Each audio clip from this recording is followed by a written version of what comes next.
আজ কয়েকদিন ধরে যেন এরকম ঝড়ের মতো বাতাস হচ্ছিল, তো আজকেও প্রচন্ড বাতাস হচ্ছিল। বাতাসে একদম দোয়ারগুলো পাতাতে ভরে গেছিল।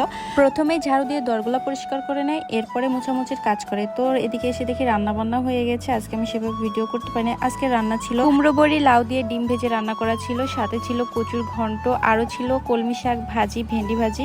এই তো আজকেও কিন্তু কামলা এসেছিল। আজকে ওনাদেরকে দিয়ে বাড়ির পিছনে একটা মাচা করে নেওয়া হয়েছে, পাশে একটা ছোট দোলনা করে নেওয়া হয়েছে, বাচ্চাদের যেন ওখানে বসে খেলাধুলা করতে পারে, সেই জন্য মাচাতে আমরাও এসে যেন বসতে পারি। আর মাচাটা পাতা হয়েছিল সুপারির গাছ দিয়ে। সুপারির গাছ দিয়ে মাচা করাইলে মাচাটা অনেক সুন্দর হয়, বসতেও আরাম। তো বিকেল বেলায় বাচ্চারা মাচাতে বসে খেলা করছিল, আর এদিকে বাচ্চাদের জন্য নাস্তা বানানো হচ্ছিল। মাচাটা করে বেশ ভালোই হয়েছে। এক পাশে বসেছিলাম আর এক পাশে রান্না করছিল, বসে বসে রান্নাও দেখা যাচ্ছিল। যাই হোক, বাচ্চারা খেলাধুলা করতে করতে এদিকে বাচ্চাদের জন্য নাস্তা রেডি করা হয়ে গেছে। আজকে নাস্তাতে ছিল নুডলস রান্না। নুডলসটা কিন্তু অনেক ইয়াম্মি হয়েছিল। আর এদিকে ছিল চিকেন ভেজিটেবল রোল বানিয়েছিল। বাচ্চারা এটা খেতে অনেক পছন্দ করে, তাছাড়া আমরাও কিন্তু এটা ভীষণ পছন্দ করি।